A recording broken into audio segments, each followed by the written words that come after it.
नारायणं पद्मभवं वसिष्ठं शक्तिं च तत्पुत्रपराचरं च व्यासं सुतं गौडपदं महान्तं गोविन्दयोगीन्द्रमतास्य शिष्य श्रीशङ्कराचार्यमतास्य पद्मपादं च हस्तामलकं च शिष्यं तन्त्रोटकं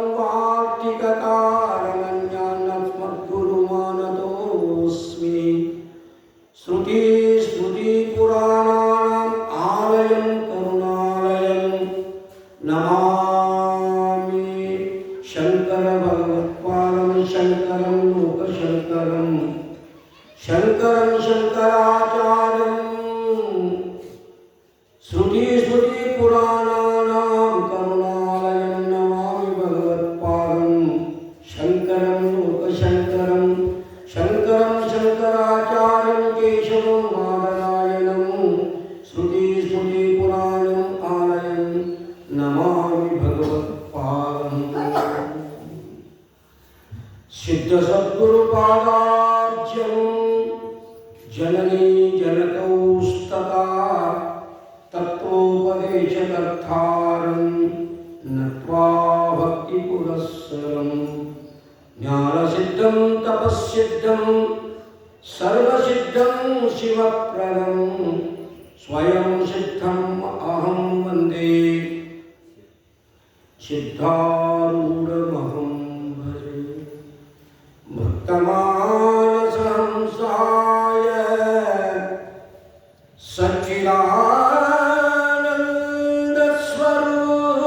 सच्चिदानन्दस्वरूपिणी मद्गुरु श्री शिवानन्दभारतीशाय भक्तिपुरःसरात् नमाम्यहं नमाम्यहं नमामि। सद्गुरुनाथ महाराज की जय। पूज्यपाद ಶಂಕರ ಭಗವತ್ಪಾದಾಚಾರ್ಯರ ಶ್ರೀಪಾದ ಪದ್ಮಗಳಿಗೆ ದೀರ್ಘದಂಡ ನಮಸ್ಕಾರೋಪ ಮಂಗಲವನ್ನು ಸಮರ್ಪಣೆ ಮಾಡಿ ಜಗತ್ತಿಗೆ ಭಕ್ತಿ ಜ್ಞಾನ ವೈರಾಗ್ಯ ಉಪರತಿಗಳನ್ನು ಉಪದೇಶಿಸಲ್ಪಟ್ಟ ರಾಜಯೋಗಿ ಕೈವಲ್ಯ ಚಕ್ರವರ್ತಿ ಶ್ರೀಮನ್ ನಿಜಗುಣ ಶಿವಯೋಗಿಗಳ ಶ್ರೀಪಾದ ಪದ್ಮಗಳಿಗೆ ಶತಶತಮಾಡಿಸಿ ಪರಂಪರೆಯ ಆರಾಧ್ಯ ದೈವ ಶಿವಾವತಾರಿ ಗುರುಕುಲ ಭಾಸ್ಕರ ಬದ್ಧ ಜೀವರಿಗೆಲ್ಲ ಅದ್ವೈತ ಬೋಧದಿಂದ ಸುತ್ತರನ್ನಾಗಿ ಗೈದ ಸಿದ್ಧ ಜಡಸಿದ್ಧ ಯೋಗೀಂದ್ರರ ಶ್ರೀಪಾದ ಪದ್ಮಗಳಿಗೆ ನತಮಸ್ತಕನಾಗಿ ನೋಟ ಮಾತ್ರದಿಂದ ಜಗತ್ತಿನ ಜೀವಿಗಳ ಕಲ್ಯಾಣವನ್ನು ಮಾಡಿದ ಮೌನಮುನಿಗಳು ಬ್ರಹ್ಮವಿದ್ದು ವರಿಷ್ಠರು ಜಗದ್ಗುರು ಶ್ರೀ ಗುರುನಾಥಾರೂಢರ ಶ್ರೀಪಾದ ಪದ್ಮಗಳಿಗೆ ಮನೋವಾಕ್ಕಾಯಗಳಿಂದ ನಮಸ್ಕಾರೋಕ್ತ ಮಂಗಲವನ್ನು ಸಮರ್ಪಣೆ ಮಾಡಿ ಸದ್ವಿದ್ಯೆ ಸದ್ಬುದ್ಧಿಯನ್ನು ನೀಡಿ ಉದ್ಧರಿಸಿದ ಎನ್ನ ಆತ್ಮ ಕಲ್ಯಾಣ ಕರ್ತೃಗಳಾದ ವಿಶ್ವಗುರುಂಬಿ ಸಾಧು ಚಕ್ರವರ್ತಿ ನಡೆದಾಡುವ ಮಾತನಾಡುವ ದೇವರೆಂದೇ ಪ್ರಖ್ಯಾತಿಯನ್ನು ಹೊಂದಿ ಸುಮಾರು 56 ವರ್ಷಗಳ ಪರ್ಯಂತರವಾಗಿ ಸೂರ್ಯನ ಗತಿಯಲ್ಲಿ ಸಂಚರಿಸಿ ಪಾದವನ್ನಿಟ್ಟ ನೆಲೆಗಳಲ್ಲಿ ವೇದಾಂತ ಪರಿಷತ್ತುಗಳನ್ನು ಮಾಡಿ ಶ್ರೀಮನ್ ನಿಜಗುಣ ಶಿವಯೋಗಿಗಳ ಶಾಸ್ತ್ರದ ತಿರುಳನ್ನು ಅವರು ಹೊತ್ತ ಒಂದಾಗಿ ಮಾಡಿರಿ ವಿಶ್ವಶಾಂತಿಯನ್ನು ಪಡೆಯಿರಿ ಎಂಬ ದಿವ್ಯ ಸಂದೇಶವನ್ನು ಸಾರಿದ ದೇಶಿಕೋತ್ತಮರಾದ ಜಗದ್ಗುರು ಶ್ರೀ ಶ್ರೀ ಶ್ರೀ ಶಿವಾನಂದ ಭಾರತೀ ಮಹಾಸ್ವಾಮಿಗಳವರ ಶ್ರೀಪಾದ ಪದ್ಮಗಳನ್ನು ಎನ್ನ ಮಸ್ತಕದ ಮೇಲೆ ಹೊತ್ತುಕೊಂಡು ಈ ಪುರಾಣದ ಕರ್ತೃಗಳು ಲೇಖಕರಾಗಲ್ಪಟ್ಟಂಥ ಪರಮಪೂಜ್ಯ ವರಕವಿ ಬೆಳ್ಳಿಗಟ್ಟಿ ಬಸವಂತಾಚಾರ್ಯರ ಪಾದ ಪದ್ಮಗಳಿಗೆ ನತಮಸ್ತಕನಾಗಿ ಅವರು ಇವರೆಲ್ಲರಿಗೆ ನಾಡಿನಲ್ಲಿ ಆಗಿ ಹೋಗಿರುವ ಅನಾದಿ ಕಾಲದಿಂದಲೂ ಬ್ರಹ್ಮವಿದ್ಯಾ ಸಂಪ್ರದಾಯ ಕರ್ತೃಗಳಾದ ಎಲ್ಲ ಬ್ರಹ್ಮಜ್ಞಾನಿಗಳ ಶ್ರೀಪಾದ ಪದ್ಮಗಳಿಗೆ ವಂದನೆಗಳನ್ನು ಸಮರ್ಪಣೆ ಮಾಡಿ ಪೂರ್ವಭಾವಿಯಾಗಿ ಊರಿಗೆ ಬಂದು ಅದೆಷ್ಟೋ ಜನ ಮಹಾತ್ಮರು ಸಂತರು ಈ ಭೂಮಿಯಲ್ಲಿ ಪಾದವನ್ನಿಟ್ಟು ತಮಗೆ ತಿಳಿದಷ್ಟು ಹೊಡೆದಷ್ಟು ನಮಗೆ ತತ್ವೋಪದೇಶವನ್ನು ಮಾಡಿ ಹೋಗಿರತಕ್ಕಂತಹ ಪೂರ್ವದ ಎಲ್ಲ ಪೂಜ್ಯರಿಗೂ ಕೂಡ ಈ ಸಂದರ್ಭದಲ್ಲಿ ಅವರಿಗೂ ಕೂಡ ವಂದನೆಗಳನ್ನು ಸಮರ್ಪಣವಾಗಿ ಸುಂದರವಾಗಲ್ಪಟ್ಟಂಥ ಈ ಮಠದ ಸಂಸ್ಥಾಪನೆಯನ್ನು ಮಾಡಿದ ಹಿಂದೆ ಆಗಿ ಹೋಗಿರುವ ಹಿರಿಯರಿಗೂ ಇಂದಿರುವ ಎಲ್ಲ ಹಿರಿಯರಿಗೂ ಶರಣಾರ್ಥಿಗಳನ್ನು ಸಮರ್ಪಣೆ ಮಾಡಿ ಭಜನಾ ಸಂಘಕ್ಕೂ ಪವಿತ್ರವಾಗಲ್ಪಟ್ಟಂಥ ಈ ಶ್ರೇಷ್ಠವಾದ ಶ್ರಾವಣ ಮಾಸದಲ್ಲಿ ಈ ಶ್ರಾವಣ ಮಾಸದ ಈ ಪರ್ವ ಕಾಲದಲ್ಲಿ ಸದ್ಗುರುನಾಥನ ಸನ್ನಿಧಾನಕ್ಕೆ ಬಂದು ಸಮ್ಮಿಲಿತರಾಗಲ್ಪಟ್ಟಂಥ ಎಲ್ಲ ಶಿವಸ್ವರೂಪಿಗಳಾದ ತಮಗೆಲ್ಲರಿಗೂ ಶರಣಾರ್ಥಿಗಳನ್ನು ಸಮರ್ಪಣೆ ಮಾಡಿ ಪುಣ್ಯಪುರುಷನಾಗಲ್ಪಟ್ಟಂಥ ಬಸವಂತಾಚಾರ್ಯರು ರಚಿಸಲ್ಪಟ್ಟಿರುವ ಶ್ರೀ ಸಿದ್ಧಾರೂಢ ಭಾರತೀ ಚರಿತ್ರ ಕಲ್ಪದ್ರುಮ ಅನ್ನತಕ್ಕಂತಹ ಈ ಭಾಮಿನಿ ಷಟ್ಪದಿಯಲ್ಲಿ ರಚಿಸಲ್ಪಟ್ಟಂಥ ಒಂದು ಪ್ರಬಂಧವನ್ನು ಪುಣ್ಯಾತ್ಮನ ಪುರಾಣವನ್ನು ನಾವೆಲ್ಲರೂ ಶ್ರವಣ ಮಾಡ್ತಾ ಬಂದಿದ್ದೇವೆ. ಶಿವಕಥೆಗಳ ಕೇಳಿ ಸಂತೋಷಿಸಿ ವಚನಕಾರ ನಡ್ಕೊಂಡು ಬಂದರು. ಶಿವಕೀರ್ತನೆಗಳ ಮಾಡಿ ಧ್ವನುವಿಲ್ಲದೆ ಶಿವನ ಪೂಜೆಯ ಮಾಡುತ್ತ ಶಿವಸೇವೆಯ ನೋದಿಯು ವಿಸ್ತರಿಸಿ ಶಿವಶರಣೆಯನ್ನು ಶಿವನ ಒಡವೆಗಳ ಶಿವನವರಿಗರ್ಪಿಸಿ ಶಿವನೇ ತಾನಾದ ಕಪಿಲ ಸಿದ್ಧ ಮಲ್ಲಿಕಾರ್ಜುನ ಸೊನ್ನರಿಗೆ ಸಿದ್ದರಾಮ ಶಿವಯೋಗಿಗಳು ಹೆಂಗೆ ಬದುಕರಿ ಅಂತಂದರೆ ಶಿವಕಥೆಗಳ ಕೇಳಿ ಸಂತೋಷಿಸಿ. ನಮ್ಮ ಜೀವನದಲ್ಲಿ ಒಂದು ಸಂತೋಷ, ಒಂದು ಶಾಂತಿ, ಒಂದು ಸಮಾಧಾನ ಸಿಗಬೇಕಾಗಿತ್ತು ಅಂತಂದರೆ ನೆಟ್ಟು ತುಂಬಿ. ಯಾರ ನೆಟ್ಟು ತುಂಬಿದೆಯೋ ಅವರು ಅಲೆದಾಟ ಹೊಡೆದಾಟಗಳಿಲ್ಲದೆ, ವಿಕಾರ ವಿಭ್ರಮಗಳಿಲ್ಲದೆ, ಚಿಂತಿ ಭೀತಿಗಳಿಲ್ಲದೆ ಶಾಂತಿ ಸಮಾಧಾನದಿಂದ ಏನಾದರೂ ಈ ಜಗತ್ತಿನೊಳಗೆ ಸಂತೋಷವಾಗಿದ್ದೇನು ಮಾಡಿದರು ಅಂತಂದ್ರೆ ತಮ್ಮ ಜೀವನವನ್ನು ಕಳೆದಿದ್ದಾರೆ.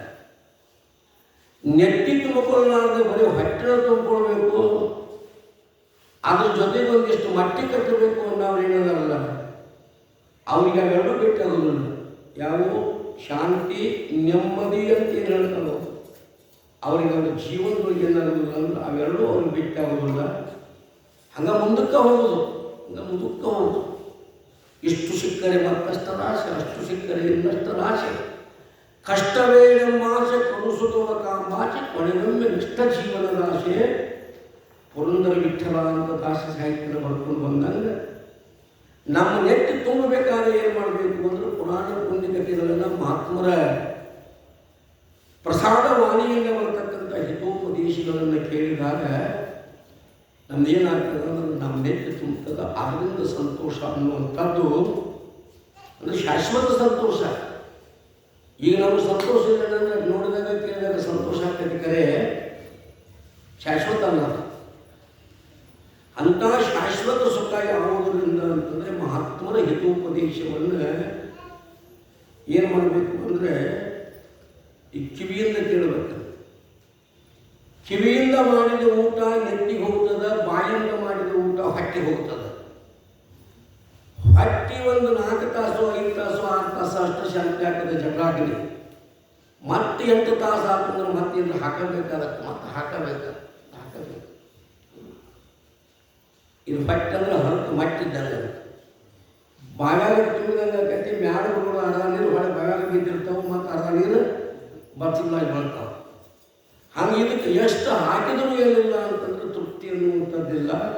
ನಿನ್ನ ಜೀವನದೊಳಗೆ ನಿನಗೆ ಶಾಶ್ವತ ತೃಪ್ತಿ ಆಗಬೇಕಾಗಿತ್ತು ಅಂದ್ರೆ ಏನು ಮಾಡೋದು ಅಂದರೆ ಕಿವಿಯಿಂದ ಕೇಳು. ಆ ಹುಡುಗರು ಕರ್ಕೊಂಡು ಹಿಂದೆ ತೆಗೀರಿ. ಮಕ್ಕಳಿದ್ದವರು ದಯವಿಟ್ಟು ಹಿಂದೆ ಕುಂದ್ರಿ, ಯಾರಿಗೂ ತೊಂದರೆ ಇಲ್ಲ. ಬಹಳ ಸುಂದರವಾಗಿ ಕಿವಿಯಿಂದ ಊಟ ಮಾಡಿದ ಊಟ ಡೈರೆಕ್ಟ್ ಎಲ್ಲಿ ಹೋಗ್ತದೆ ಅಂದ್ರೆ ನೆತ್ತಿಗೆ ಹೋಗ್ತದೆ. ಅದಕ್ಕೆ ಎಂಥ ಊಟ ಅಂತಾರೆ ಅಂದ್ರೆ ನೆತ್ತಿ ಊಟ ಅಂತ ಕರ್ಕೊಂಡು ಬಂದಿದ್ದಾರೆ. ಉನ್ನದೂಟವನ್ನು ಉಣಿಸಿದನು ಗುರು ತನ್ನ ಶಿಷ್ಯನ ಗುಣವನೋಡದೆ, ಮನ್ನನೆಯ ಕೊಟ್ಟವರ ನೀವ ಭಜನಿದಾಂತಿಸಿದ. ನಾವು ನೀವು ನಮ್ಮ ಜೀವನದೊಳಗೆ ಎಂದೂ ಉಣಲಾರದ ಊಟ ಉಣಿಸಾವ ಯಾರು ಅಂದರೆ ಸತ್ಪುರುಷರು, ಮಹಾತ್ಮರು, ಸಿದ್ಧಾಂತರಂಥ ಮಹಾತ್ಮರು. ಅಂಥವರ ಪುರಾಣ ಪುಣ್ಯಕಥೆಗಳನ್ನು ಕೇಳಿ ಏನು ಮಾಡಿ ಅಂತಂದ್ರೆ ನೀವು ಬದುಕ್ರಿ ಅಂತ ಮಹಾತ್ಮರು ಹೇಳಿದಂತೆ ಇಲ್ಲಿ ನಾವು ನಿನ್ನಿನ ದಿವಸ ಏನು ಮಾಡಿದ್ದೀವಿ ಅಂತಂದ್ರೆ 4ನೇ ಅಧ್ಯಾಯದಲ್ಲಿ ಸಿದ್ಧಾಂತರು ಏನು ಮಾಡಿದ್ರು ಅಂದ್ರೆ ತಂದೆ ತಾಯಿಗಳ ಅಪ್ಪಣೆಯನ್ನು ಪಡೆದುಕೊಂಡು, ಗುರು ಹಿರಿಯರ ಅಪ್ಪಣೆಯನ್ನು ಪಡೆದುಕೊಂಡು ತಮ್ಮ ಹುಟ್ಟೂರಾಗಲ್ಪಟ್ಟಂಥ ಚಳಕಾಪುರ ಗ್ರಾಮವನ್ನು ತೊರೆದು ಏನು ಮಾಡಿದರು ಅಂದರೆ ಸಂಚಾರಕ್ಕೆ ಹೊಂಟರು. ಇವರು ಎದಕ್ಕೆ ಮನೆ ಬಿಡಾಕತ್ತಿದ್ದಾರು ಅಂತಂದರೆ ಗುರುವಿನ ಶೋಧ ಮಾಡುವುದಕ್ಕಾಗಿ ಮನೆ ಬಿಡಾಕತ್ತಾರೆ. ಭಾಳ ಮಂದಿ ಮನೆ ಬಿಡ್ತಾರೆ, ಅದು ಎದಕ್ಕೆ ಬಿಡ್ತಾರೋ ಅಂತ ಗೊತ್ತಲ್ಲ. ಉದ್ದೇಶಿಸಿರಬೇಕು, ಉದ್ದೇಶ ಇರಬೇಕು ಅಂದ್ರೆ ಒಳ್ಳೆಯದಿರಬೇಕು. ಅದು ಮನೆ ಬಿಟ್ಟು ಆದರೂ ಸಾರ್ಥಕ ಆಗ್ತದೆ. ಉದ್ದೇಶ ಒಳ್ಳೆಯದಿರಲಾರ್ದ ಮನೆ ಬಿಟ್ಟು ಅದೇನು ಅಂದರೆ ಯಥೋಭ್ರಷ್ಟ ತಥೋಭ್ರಷ್ಟ ಅನ್ನುವಂಥ ಪರಿಸ್ಥಿತಿ ಬರ್ತದೆ. ಎದಕ್ಕೆ ಮನೆ ಬಿಟ್ಟು ಹೊಂಟದಾರು ಅಂತಂದ್ರೆ ಸಿದ್ಧಬಾಲಕ ಒಬ್ಬ ಯೋಗ್ಯನಾಗಿರ್ತಕ್ಕಂಥ ಗುರು ನಮ್ಮ ಜೀವನದೊಳಗೆ ದೊರಕಬೇಕು. ಗುರುವಿನ ಮಾಡ್ಕೊಳ್ಬೇಕಾದ್ರೆ ಸೋದಿಸಿ ಗುರುವಿನ ಮಾಡ್ಕೋಬೇಕಂತ, ನೀರು ಕುಡಿಬೇಕಾದ್ರೆ ಸೋಸಿ ನೀರು ಕುಡಿಬೇಕಂತ. ಸೋಸಲಾರದ ನೀರು ಕುಡಿದಿ ಅಂದ್ರೆ ಪಿಂಡಾಂಡ ಖಾಲಿ ಮಾಡ್ತದೆ. ಸೋದಿಸಲಾರದ ಗುರುಗಳನ್ನ ಮಾಡಿಕೊಂಡು ಅದೇನಾಗ್ತದೆ ನಿನ್ನ ಪೂರ್ಣತ್ವಕ್ಕೆ ಮುಗಿಸೋದಿಲ್ಲ. ಕಾರಣ ಏನು ಅಂದ್ರೆ ಅವರಲ್ಲಿ ಅಶ್ರದ್ಧ ಹುಟ್ಟುಬಿಡ್ತೈತೆ. ಮುಂದೆ ಹೋಗಿ ಯೋಗ್ಯ ಗುರುವಿನನ್ನೇ ನೀವು ಮಾಡ್ಕೊಳ್ಳಿಲ್ಲ ಅಂದ್ರೆ ಮುಂದೆ ಹೋಗಿ ಏನಾಗ್ತೈತೆ ಅಂದ್ರೆ ಅವರಲ್ಲಿ ಅಶ್ರದ್ಧೆ ಅನ್ನುವಂಥದ್ದು ಹುಟ್ಟುಬಿಡ್ತದೆ. ಗುರುಶಾಸ್ತ್ರಗಳಲ್ಲಿ ಅಶ್ರದ್ಧೆ ಹುಟ್ಟಿತು ಅಂತಂದ್ರೆ ಜ್ಞಾನ ಆಗೋದಿಲ್ಲ. ಅದು ಅದಕ್ಕೆ ನಿನ್ನ ಹಾನಿಯನ್ನು ನೀನ ಮಾಡ್ಕೊಳ್ತೀಯ. ಮೊದಲ ಏನು ಮಾಡುವಂತಂದರೆ ಸೋದಿಸಿ ಗುರುವಿನನ್ನು ಮಾಡ್ಕೊಳ್ಬೇಕು ಅಂತ ಮಾತ್ರ ಹೇಳ್ಕೊಂಡು ಬಂದಂತೆ ಇಲ್ಲಿ ಗುರುಶೋಧನಕ್ಕಾಗಿ ಸಿದ್ಧ ಮನೆಯನ್ನು ತೊಳೆದು ಏನು ಮಾಡುತ್ತಂದ್ರೆ ಹೊರಡ್ತಾ ಇದ್ದೇನೆ. ಇವತ್ತು ಇದು ಗುರುಶೋಧನಾ ಕಾಂಡ ಅನ್ನುವಂಥದ್ದು ಆರಂಭವಾಗ್ತಾ ಇದೆ. ಬಸವಮೂರ್ತಿಗೆ ಪ್ರಾಣ ಪ್ರತಿಷ್ಠೆ ಆಗತಕ್ಕಂಥ ವಿಚಾರವನ್ನು ನಾವು ಈ ಅಧ್ಯಾಯದೊಳಗೆ ತಿಳಿಸ್ತಾ ಇದ್ದೇವೆ ಅಂತ ಅದಕ್ಕೆ ಒಂದು ವಿಚಾರವನ್ನು ತಿಳಿಸ್ತಾ ಸೂಚನೆಯಲ್ಲಿ ಬರೀತಾರೆ. ತರಳರಿರುವರು ಭೂಮಿ ಸಿದ್ಧರು ಹೊರಟು ಬೇಗನೆ ಹೋಗಿ ಮುಂದಿಹ ಪುರಗೆ ಎಲ್ಲಿ ಹಸಿಗೆಯ ಬಸವನ ನೇರಿ ಜನ ತೊರೆದ. ಈ ಅಧ್ಯಾಯದಲ್ಲಿ ನಾವಿನ್ನು ಮುಂದೆ ಈ ಅಧ್ಯಾಯದೊಳಗೆ ಏನೋ 30 ಪದ್ಯ ಬರಲಿ, 40 ಪದ್ಯ ಬರಲಿ, 50 ಪದ್ಯ ಬರಲಿ, ಏನೋ ಬರಲಿ, ಆ ಇಡೀ ಅಧ್ಯಾಯದ ಸಾರವನ್ನು ಮೊಟ್ಟ ಮೊದಲಿಗೆ ಏನು ಮಾಡ್ತೀವಿ ಅಂತಂದರೆ ಈ ಸೂಚನೆಯಲ್ಲಿ ನಾವು ಬರೀತೀವಿ. ಇದನ್ನು ಕಂದ ಪದ್ಯಗಳು ಅಂತ ಕೆಲವರು ಕರೀತಾರೆ. ಕೆಲವರು ಪುಸ್ತಕಗಳ ಗ್ರಂಥಗಳು ಹಂಗದಾವ ಕಂದ ಪದ್ಯಗಳು. ಕೆಲವೊಂದು ಪದ್ಯಗಳಲ್ಲಿ ಸೂಚನಾ ಪದ್ಯಗಳು ಅಂತ ಕೆಲವೊಂದು ಕೊಟ್ಟಿರ್ತಾರೆ, ಇನ್ನು ಕೆಲವೊಂದರಲ್ಲಿ ಸೂತ್ರ ಅಂತ ಕೆಲವರು ಕೊಡ್ತಾರೆ. ಒಟ್ಟಾರೆ ಅಭಿಪ್ರಾಯ ಏನು ಅಂತಂದರೆ ಅಲ್ಪಾಕ್ಷರಾರ್ಥವಂ ಮಹದರ್ಥ ಸೂಚಕತ್ವಂ ಇತಿ ಸೂತ್ರ. ಯಾವುದಕ್ಕೆ ಸೂತ್ರ ಅನ್ನಬೇಕು ಅಂತಂದರೆ ಅಕ್ಷರಗಳು ಕಡಿಮೆ ಇರಬೇಕು, ಅರ್ಥ ಭಾಳ ವಿಸ್ತಾರವಾಗಿರಬೇಕು. ಅದಕ್ಕೇನಂತ ಕರೀತಾರೋ ಅಂದರೆ ಸೂತ್ರ ಸೂತ್ರ ಅಂತ ಕರೀತಾರೆ. ನಿಜಗುಂಡರು ಕೈವಲ್ಯ ಪದ್ಧತಿ ಗ್ರಂಥವನ್ನು ಆರಂಭ ಮಾಡುವಾಗ ಮೊಟ್ಟ ಮೊದಲನೇ ಪದ್ಯ ಬರೆದರು.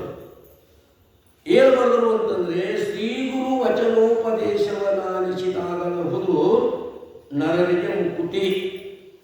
ಇವೆರಡು ಸಾಲದವು, ಎರಡು ಚರಣಗಳು. ಈ ಎರಡು ಚರಣಗಳು ಏನಿದಾವೆ ಅಂತಂದರೆ ಮುಂದಿರತಕ್ಕಂಥ ಶಿವಕಾರುಣ್ಯ ಸ್ಥಳ, ಜೀವ ಸಂಬೋಧನಾ ಸ್ಥಳ, ನೀತಿ ಕ್ರಿಯಾಚಾರ್ಯ ಸ್ಥಳ, ಯೋಗ ಪ್ರತಿಪಾದನಾ ಸ್ಥಳ, ಜ್ಞಾನ ಪ್ರತಿಪಾದನಾ ಸ್ಥಳ. ಒಟ್ಟಾರೆ 5 ಸ್ಥಳಗಳ ಪದ್ಯಗಳು ಎಷ್ಟದವು ಅಂದರೆ 174 ಪದ್ಯಗಳನ್ನು ನಿಜಗುಂಡರು ಕೈವಲ್ಯ ಪದ್ಧತಿಯಲ್ಲಿ ಬರ್ಕೊಂಡು ಬಂದಿದ್ದಾರೆ. ಈ 174 ಪದ್ಯಗಳ ಎಲ್ಲ ಎಲ್ಲಿದಾವು ಅಂದರೆ ಈ 2 ಸಾಲಿನದಾವೆ. ಇವೆರಡು ಸಾಲಿನದಾವೆ. ಶ್ರೀಗುರು ವಚನೋಪದೇಶವನ್ನಾಲಿಸಿ ತಾಗಳಹುದು ನರನಿಗೆ ಮುಕ್ತಿ ಅಂತ ಏನು ಬರ್ತಾರಲ್ಲ, ಇವೆರಡು ಸಾಲಿನೊಳಗೆ ಇಡೀ 5 ಸ್ಥಳದ 174 ಪದ್ಯಗಳನ್ನು ಒಳಗೊಂಡಿರ್ತಕ್ಕಂಥ ಸೂತ್ರ ಯಾವುದು ಅಂತಂದರೆ ಇದು ಶ್ರೀ ಗುರು ವಚನೋಪದೇಶವನ್ನಾಲಿಸಿ ತಾಗಳಹುದು ನರರಿಗೆ ಮುಕ್ತಿ. ಅದಕ್ಕೆ ಸೂತ್ರ ಅಂತ ಕರೀತಾರೆ. ಅದು ಮುಂದೆ ಏನಾಗ್ತದೆ ಅಂದರೆ ಅದು ವಿಸ್ತಾರ ಹಾಕೊಂತ ಹೋಗ್ಯದ. ಅದಕ್ಕೆ ಸೂತ್ರ ಅಂತ ಕರೀತಾರೆ. ವ್ಯಾಸ ಮಹರ್ಷಿಗಳು ಏನು ಮಾಡಿದರು ಅಂತಂದರೆ ಬ್ರಹ್ಮಸೂತ್ರವನ್ನು ಬರೆದರು. ಬ್ರಹ್ಮಸೂತ್ರ ಅಂತಂದು ಗ್ರಂಥದ ಅವು ಎಷ್ಟದಾವು ಅಂತಂದ್ರೆ ಅಕ್ಷರಗಳು ಅಥಾತೋ ಬ್ರಹ್ಮ ಜಿಜ್ಞಾಸ ಇಷ್ಟು ಅಕ್ಷರದಾವು. ಅಥಾತೋ ಬ್ರಹ್ಮ ಜಿಜ್ಞಾಸ ಒಂದಿಷ್ಟತ್ತು ಕುಡಿತೆ ಒಂದು ವಾಕ್ಯ. ಆ ಅಥಾತೋ ಬ್ರಹ್ಮ ಜಿಜ್ಞಾಸ ಅನ್ನೋದಕ್ಕೆ ಆದಿಗುರು ಶಂಕರ ಭಗವತ್ಪಾದ ಭಾಷೆ ಬರೀತಾರೆ. ಸುಮಾರು 100 ಪುಟಗಳನ್ನು ಭಾಷೆ ಬರೀತಾರೆ. ಇಷ್ಟ ವಾಕ್ಯದ ಅಥ ಅಂದ್ರೇನು, ಬ್ರಹ್ಮ ಅಂದ್ರೇನು, ಜಿಜ್ಞಾಸ ಅಂದ್ರೇನು, ಇಷ್ಟು ವ್ಯಾಖ್ಯಾನ ಇದ್ದಾರೆ. ಅದರ ಬಗ್ಗೆ ಸುಮಾರು 100 ಪುಟಗಳನ್ನು ಏನು ಮಾಡಿದರು ಅಂದ್ರೆ ಬರ್ಕೊಂಡು ಬರ್ತಕ್ಕಂಥವ್ರಾಗಿದ್ದಾರೆ. ಇಷ್ಟು ವಿಸ್ತಾರ. ಅದಕ್ಕೆ ಅವೆಷ್ಟು ಸೂತ್ರಗಳದಾವು ಅಂತಂದರೆ 555 ಸೂತ್ರಗಳನ್ನು ಯಾರು ಬರ್ತಕ್ಕಂದ್ರೆ ಭಗವಾನ್ ವೇದವ್ಯಾಸರು ಬರೆದ್ರೆ ಅದಕ್ಕೆ ಭಾಷ್ಯವನ್ನು ಬರೆದವರು ಯಾರು ಅಂತಂದರೆ ಆದಿಗುರು ಶಂಕರ ಭಗವತ್ಪಾದಾಚಾರ್ಯರು ಅದಕ್ಕೆ ಭಾಷ್ಯವನ್ನು ಬರ್ಕೊಂಡು ಬಂದಿದ್ದಾರೆ. ಹಿಂಗೆ ಮ್ಯಾಗಿನ ಪದವಿ ಅಂತ ನಾವು ಹಾಡ್ತೀವಲ್ಲ ಮ್ಯಾಗ, ಈಗ ಅದನ್ನು ಬಿಡ್ರಿ, ಮುಂದಿನ ತಗೋರಿ ಏನು ಅದ್ರ ಮುಂದಿನ ನೆನೆವುದು ಉದಯ ಕಾಲ ಗಚ್ಚರಿಕೆಯು ಗುರುಮೂರ್ತಿಯರು ಮೇಷನಂದ್ರಿಯರು ನಿಂದನು ಬಳಿಕ ಸುವಿಚಾರದಿಂದೆ ನೇಮಕವಾಗಿ ಮನುಜಾನಿನಗುವುದು ಮುಕ್ತಿ. ಇದು ಸೂತ್ರ. ಇದು ಆ ಪದ್ಯಕ್ಕೆ ಅದೊಂದ ಪದ್ಯಕ್ಕೆ ಸೂತ್ರ ಇದು. ಮುಂದಿನ ಬರೀತಾರೆ ಕೆಲವು 3 ನುಡಿಯ ಬರಲಿ 4 ನುಡಿಯ ಬರಲಿ ಅವೆಲ್ಲ ಭಾಷೆಗಳು. ಅವನಿಗೆ ಕಲ್ಪನಾಕ ಬರಲಿ ಅಂತ ಹಾಡಾವಳಿಗೆ ಪಾಡವಳಿಗೆ ಒಂದಿತ್ತು, ಅವು ಕಲ್ಪನಾಕ ಬರಲಿ ಅಂತ ಒಂದಿಟ್ಟು ನೆನಪಿಸ್ಬಿಡೋದು. ಮ್ಯಾಗಿರ್ತಕ್ಕಂಥದ್ದು ಪಲ್ಲ ಅನುಪಲ್ಲ ಕೂಡಿ ಅದು ಸೂತ್ರ. ಕೆಳಗೆ 3 ನುಡಿಯ ಬರಲಿ 5 ನುಡಿಯ ಬರಲಿ, ಅವು 4 ಸಾಲಿನ ಇರಲಿ 6 ಸಾಲಿನ ಇರಲಿ 8 ಸಾಲಿನ ಇರಲಿ ಪದ್ಯಗಳು ಬರ್ತಾರೆ. ಅವಕ್ಕೆ ಏನಂತಾರು ಅಂತಂದ್ರೆ ಆ ಸೂತ್ರದಲ್ಲಿರ್ತಕ್ಕಂಥ ಅಭಿಪ್ರಾಯವನ್ನೇ ಅದನ್ನು ವಿಸ್ತಾರವಾಗಿ ಬರ್ತಾರೆ. ಅದಕ್ಕೇನಂತಾರು ಭಾಷ್ಯ ಅಂತ ಕರೀತಾರೆ. ಹಿಂಗೆ ಈ ಪುರಾಣದಲ್ಲಿ ಈ 5ನೇ ಅಧ್ಯಾಯದ ಏನು ಗುರುಶೋಧನಾ ಕಾಂಡದಲ್ಲಿ ತರಳ ನೀರುವರಗೂಡಿ ಸಿದ್ಧನು ಪರಟು ಬೇಗನೆ ಹೋಗಿ ಮುಂದಿಯ ಪುರಕೆಯಲ್ಲಿಯ ಶಿಲೆಯ ಬಸವನ ನೀಡಿ ಜನ ಕೊರೆದ. ಇಷ್ಟು ಸೂತ್ರ. ಏನು ಹೇಳ್ತೀವಿ ಇತ್ಯಾದ್ರು ಅಂತಂದರೆ ಸಿದ್ಧ ಬಾಲಕ ಇಬ್ಬರು ಸ್ನೇಹಿತರನ್ನು ಕೂಡಿಕೊಂಡು ಆ ಊರಿಂದ ಏನು ಮಾಡಿದರು ಅಂತಂದರೆ ಹೊರಟು ಮುಂದೆ ಒಂದು ಊರಿಗೆ ಹೋಗಿ ಆ ಊರಲ್ಲಿರ್ತಕ್ಕಂಥ ಒಂದು ಶಿವನ ದೇವಸ್ಥಾನ, ಆ ಶಿವನ ದೇವಸ್ಥಾನದಲ್ಲಿ ಶಿವನ ಎದುರಿಗೆ ಇರತಕ್ಕಂಥ ಬಸವ ಮೂರ್ತಿ, ಆ ಬಸವ ಮೂರ್ತಿ ಮ್ಯಾಲ ಏರಿ ಏನು ಮಾಡಿದ ಅಂತಂದರೆ ಜನಕ್ಕೆ ಒಳ್ಳೆಯ ಬೂದಿಯನ್ನು ಒರೆದ ಅಂತ ಇಷ್ಟು ಸೂತ್ರದಲ್ಲಿ ಬರೆದು ಮುಂದೆ ಏನು ಮಾಡ್ತಾರೆ ಅಂತಂದರೆ ಕವಿಗಳು ಅಧ್ಯಾಯವನ್ನು ಆರಂಭ ಮಾಡ್ತಾ ಇದ್ದಾರೆ. ಪ್ರತಿಯೊಂದು ಅಧ್ಯಾಯಕ್ಕೂ ಒಂದು ಮಂಗಲ ಪದ್ಯವನ್ನು ಬರ್ತಾರೆ ಸುತ್ತಾಚಾರ್ಯ. ಹೌದು, ಪ್ರತಿಯೊಂದು ಪದ್ಯಕ್ಕೂ ಸಗುಣ ನಿರ್ಗುಣವಾಗಿರತಕ್ಕಂಥ ಪರಬ್ರಹ್ಮ ವಸ್ತುವಿನನ್ನು ಪರಮಾತ್ಮನನ್ನು ಏನು ಮಾಡ್ತಾರೋ ಒಂದು ಸ್ತುತಿಸಿ ಅವನಿಗೆ ನಮಸ್ಕಾರವನ್ನು ಹೇಳಿ ಏನು ಮಾಡ್ತಾರೋ ಅದನ್ನು ಮುಂದುವರಿತಾರೆ, ನಮಗೆ ಕಲಿಸ್ಕೊಡ್ತಾರೆ. ನಾವಾಗಲೇ ನೀವಾಗಲೇ ನಮ್ಮ ಜೀವನದಲ್ಲಿ ದಿನನಿತ್ಯದ ವ್ಯವಹಾರ ಮಾಡ್ತೀವಿ. ನಾವು ಯಾರು ಒಕ್ಕಲ್ತನ ಮಾಡ್ತೀವೋ, ಯಾರು ನೌಕರಿ ಮಾಡ್ತೀವೋ, ಯಾರು ಚಾಕರಿ ಮಾಡ್ತೀವೋ, ಯಾರು ಏನೇನೋ ಮಾಡ್ತೀವೋ, ನೀ ಏನಾರು ಮಾಡಬೇಕು ಆ ಉದ್ಯೋಗವನ್ನು ಮಾಡೋಕ್ಕಿಂತ ಮೊದಲಿಗೆ ಏನು ಮಾಡುವಂತಂದರೆ ನಿನ್ನ ಇಷ್ಟ ದೇವರಿಗೆ, ನಿನ್ನ ಗುರುಗಳಿಗೆ ಏನು ಮಾಡುವಂತಂದರೆ ಮನಸ್ಸಿನೊಳಗೆ ಅವರನ್ನು ಸ್ಮರಿಸಿಕೊಂಡು, ಅವರನ್ನು ಧ್ಯಾನಿಸಿಕೊಂಡು ಅವರಿಗೊಂದು ನಮಸ್ಕಾರ ಹೇಳಿ ಏನು ಮಾಡುವಂದ್ರೆ ನಿನ್ನ ಕಾರ್ಯವನ್ನು ನೀ ಆರಂಭ ಮಾಡಿದೀನಿ ಅಂತಂದರೆ ನಿರ್ವಿಘ್ನಂ ಕಾಮೋ ಮಂಗಲಂ ಆಚರೇತ್. ಹಿಡಿದ ಕಾರ್ಯಗಳೇನಾಗ್ತಾವೆ ನಿರ್ವಿಘ್ನವಾಗಿ ಅವು ಪರಿಸಮಾಪ್ತಿ ಆಗ್ತಾವೆ ಅಂತ ಮಹಾತ್ಮರು ಈ ಮೊದಲು ಹೇಳ್ಕೊಂಡು ಬಂದಿದ್ದಾರೆ. ಹಂಗೆ ಪ್ರತಿ ಅಧ್ಯಾಯಕ್ಕೂ ಏನು ಮಾಡ್ತಾರೆ ಅಂದರೆ ಗುರುವಿನ ಹಾಗೂ ಪರಮಾತ್ಮನ ನಮಸ್ಕಾರವನ್ನು ಮಾಡಿ ಮುಂದುವರಿತಾರೆ. ಮಂಗಲಾತ್ಮ ರಾಮ ಸದ್ರೂ ಪಂಗೆ ನಿರುತಂ ಪೊಳವ ಚಿತ್ರೂ ಪಂಗೆ ಸಹಜಾನಂದ ನಿರ್ಗುಣ ನಿತ್ಯ ಪೂರ್ಣಂಗೆ ಸಂಗರಹಿತಗೆ ನಿರವಯವಗೆ ಪರಮಂಗಸು ನಿರಾಕಾರ ನಿಶ್ಚೀಮಂಗೆ ಮೂಜಗಲಾದಿ ಬೀಜಂಗಾನು. ಕವಿಗಳ ಕವಿತ್ವ ಶಕ್ತಿ ಎಂಥದ್ದೈತಿ ಅಂತಂದರೆ ಇದು ಒಂದು ಷಟ್ಪದಿ ಒಳಗೆ, ಇದು ಒಂದೇ ಒಂದು ಷಟ್ಪದಿ ಒಳಗೆ ಎಷ್ಟು ಮಾತಾಡಿರುವ ವಿಷಯ ಮುಗಿಯುವಂಗಿಲ್ಲ. ಅಷ್ಟು ಪುಣ್ಯಾತ್ಮರು ಏನಾಗ್ತಾರೆ ಅಂತಂದರೆ ಅದನ್ನು ಹಿಡಿದಿರ್ತದೆ. ಕರಿಯು ಕನ್ನಡಿಯೊಳಡೆಯದಂತೆ ಆಡಿ ದೊಡ್ಡದೈತೆ ಅಂದರೂ ಕೂಡ ಸಣ್ಣ ಕನ್ನಡಿಯೊಳಗೆ ಹೆಂಗೆ ಕನ್ನಡಿ ಆ ಕನ್ನಡಿ ಒಳಗೆ ಆಡಿ ತೋರ್ತೈತೋ ಹಂಗೆ ಒಂದೇ ಒಂದು ಪದ್ಯದೊಳಗೆ ಏನು ಮಾಡ್ತಾರೆ ಅಂತಂದರೆ ವಿಸ್ತಾರವಾಗತಕ್ಕಂಥ ವಿಚಾರವನ್ನು ತೋರ್ತಾ ಇದ್ದಾರೆ. ಮಂಗಲಾತ್ಮ ರಾಮ ನಮ್ಮ ನಿಮ್ಮೆಲ್ಲರ ದೇಹಗಳಿರತಕ್ಕಂಥ ಒಂದು ಚೈತನ್ಯ ಅಂತ ಏನದನೋ ಅದಕ್ಕದೇ ಆದ ಗೊತ್ತಿಲ್ಲ ನಮಗೆ. ಅದು ಏನು ಮನೆ ನೀನು ಮನೆಯಾಗಿದ್ದಾವ ನೀನು ಅಂತ ಯಾರು ಪ್ರಶ್ನೆ ಮಾಡಿದರೆ ನೀವೇನು ಹೇಳ್ತೀರಿ? ಏನು ಮನೆನೋ ನೀನು ಮನೆಯಾಗಿದ್ದಾವ ನೀನು? ಈಗ 3 ಮಂದ್ರ ಮನೆ ಇತ್ತಪ್ಪ, ಆ 3 ಮಂದ್ರ ಮನೆನ ನೀನು ಮನೆಯಾಗಿದ್ದಾವ ನೀನು ಪ್ರಶ್ನೆ ಮಾಡಿದರೆ ಮನಿನ ಆಗೋದ್ರಿ ಮನೆಯೊಳಗಿದ್ದಾವನ ಅಂತ ಹೇಳ್ತೀವಿ. ಹೌದಲ್ಲ? ಇದೆಲ್ಲರಿಗೂ ತಿಳಿಯುವ ಮಾತೇನು. ಅದು ಎಂಥದ್ದರ ಮನೆ ಇರಲಿ, ಗುಡಿಸಲಾರ ಇರಲಿ, ಸಣ್ಣ ಮನೆಯಲ್ಲ ಇರಲಿ, ಯಾವುದರ ಇರಲಿ, ಏನು ಮನೆ ನೀನೋ ಮನೆ ಒಳಗಿದ್ದಾವ ನೀನು ಅಂತ ಹೇಳಿದ್ರೆ ಅದಕ್ಕೆ ಉತ್ತರ ಏನು ಅಂತಂದ್ರೆ ಮನೆ ನಾನಲ್ಲ, ಮನೆಯೊಳಗೆ ಇದ್ದವ ನಾನು, ಈ ಮನೆ ಕಟ್ಟಿದ ಮಾದಕ ನಾನು ಅಂತ ನಮಗೆ ತಿಳಿಕತ್ತಿಲ್ಲ. ಅದರಂತೆ ಈ ಮನೆ ಏನೈತೆ ಇದೆ ದೇಹ ಅನ್ನುವಂಥದ್ದು ಮನೆ.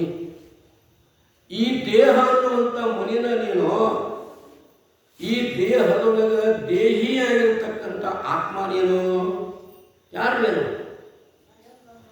ಮನಿ ಹೆಂಗೆ ನಾವು ನಿರ್ಮಾಣ ಮಾಡಿದೀವೋ ಹಂಗೆ ಈ ದೇಹ ಬರಬೇಕಾಗಿತ್ತು ಅಂದ್ರೆ ಮೊದಲು ಮಾಡಿದ ಕರ್ಮದಿಂದ ಎಲ್ಲರಿಗೂ ದೇಹಗಳು ಬಂದವು. ಮೊದಲು ಮಾಡಿದ ಕರ್ಮದಿಂದಲೇ ಒದಗಿ ಬಂದೆನು ತಾಯಿ ಉದರಕ್ಕೆ, ಪುದಿದ ಮಲ ಮೂತ್ರಗಳು ನೊಂದೆನು ಜಾಠರಾಗ್ನಿಯಲಿ, ಒದರಲಿಕ್ಕೆ ಶಕ್ತಿ ಇಲ್ಲ ದುಃಖದ ಸದನದೊಳು ಮುಳುಗಿದೆನು ಶಿವ ಶಿವ, ಇದಕ್ಕೆ ಎನ್ನಯ ತಪ್ಪು ನೋಡದೆ ಕ್ಷಮಿಸು ಮಹಾದೇವ. ಆದೌ ಕರ್ಮ ಪ್ರಸಂಗ ಕಲಯತಿ ಕಲುಷಂ ಮಾತೃ ಉಕ್ಷಿತಂ ವಿನ್ಮೂತ್ರಾಮೇದ್ಯ ಪದಯತಿ ನಿತರಾಂ ಜಾಠರೋ ಜಾತವೇದಾಹ.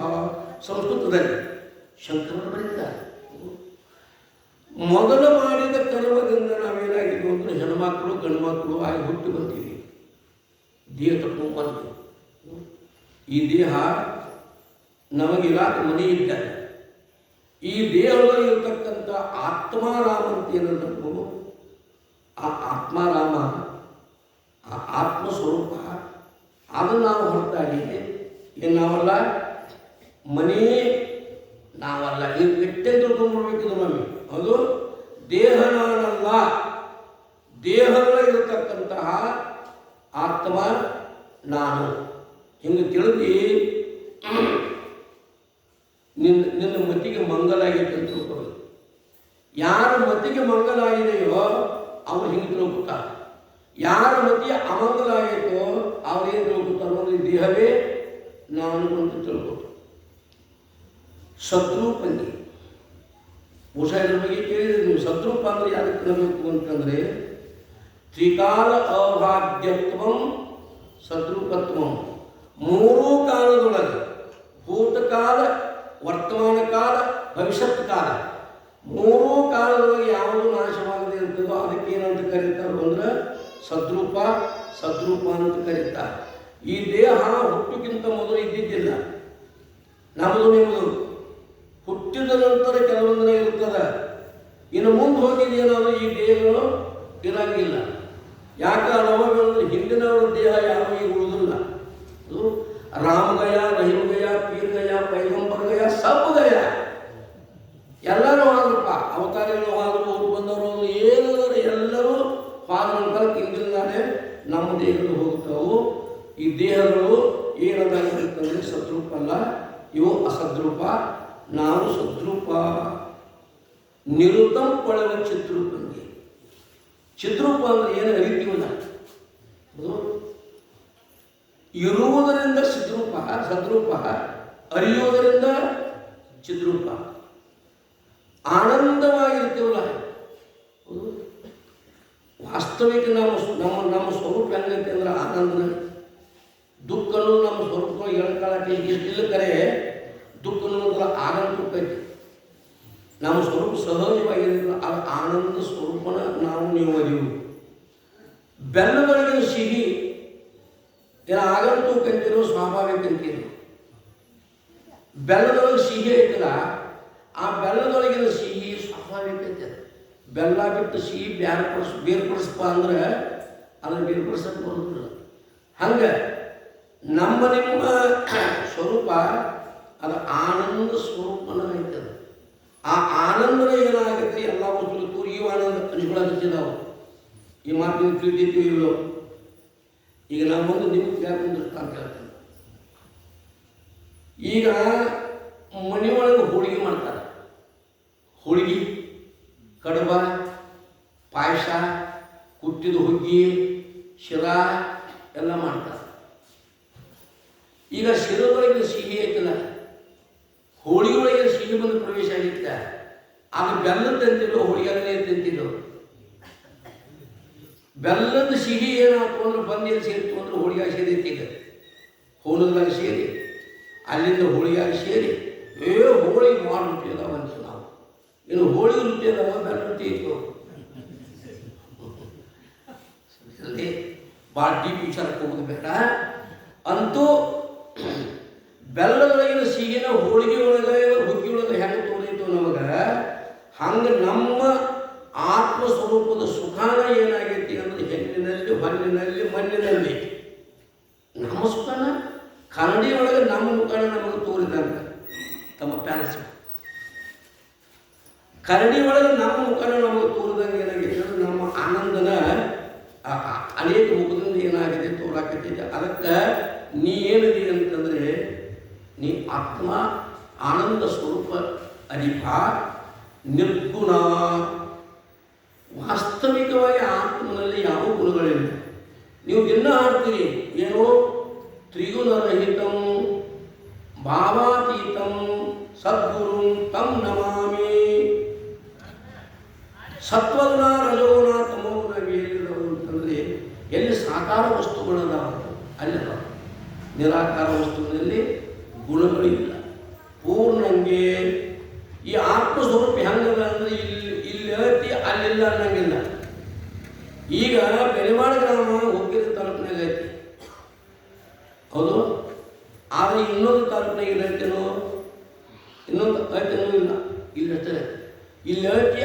ಇಲ್ಲ, ಇದು ಪರಿಚಿನ್ನ. ಆಕಾಶ ಇದು ಊರಾಗತಿ, ಅದು ಊರಾಗತಿ, ಹೌದು, ಅಪರಿಪೂರ್ಣ. ದೃಷ್ಟಾಂತ ಸಾಕಿಷ್ಟ. ಆಕಾಶ ಪರಿಪೂರ್ಣವಾಗಿರುವುದರಿಂದ ಇದು ಊರಾಗತಿ, ಅದು ಊರಾಗತಿ. ಬೆಳವಾಡ ಮಲ್ವತ್ನಾಳದಾಗಿಲ್ಲ, ಮಲ್ವತ್ನಾಳ ಬೆಳವಾಡದಾಗಿಲ್ಲ. ವಸ್ತು ಪರಿಚ್ಛೇದ ಅಂತ ಶಾಸ್ತ್ರ ಬರ್ತಾವೆ ಮುಂದಿವು, ಹೌದು. ಕಾಲ ಪರಿಚ್ಛೇದ, ದೇಶ ಪರಿಚ್ಛೇದ, ವಸ್ತು ಪರಿಚ್ಛೇದ ಅಂತ ಆತ್ಮ ಹೆಂಗದನ್ನು ತ್ರಿವಿಧ ಪರಿಚ್ಛೇದ ರಹಿತನಾಗಲ್ಪಟ್ಟಂತ ಹೇಳುವಾಗ ಇವೆಲ್ಲ ವಿಚಾರಗಳು ಬರ್ತಾವೆ. ಪೂರ್ಣಂಗೆ, ಸಂಘರಹಿತಂಗೆ. ಆಕಾಶಕ್ಕೆ ಯಾವುದನ್ನು ಸಂಘ ಆಗೈತಿ? ಇಷ್ಟೆಲ್ಲ ವ್ಯವಹಾರ ಆಗೈತಿ. ಆಕಾಶಕ್ಕೆ ಯಾವುದು ಸಂಘಿಲ್ಲ, ಅಸಂಗ ಐತೋ ಹಾಗೇನ ಆತ್ಮವಸ್ತುನು ಏನದ ಅಂತ ಹೇಳಿದ್ರೆ ಅವಯವ ಇಲ್ಲದರಿಂದ ಅದು ಯಾವ ಸಂಘವಿಲ್ಲದೆ ಏನದ ಅಂತಂದರೆ ಅದು ಸಂಘರಹಿತವಾಗಿರತಕ್ಕಂಥದ್ದೇ.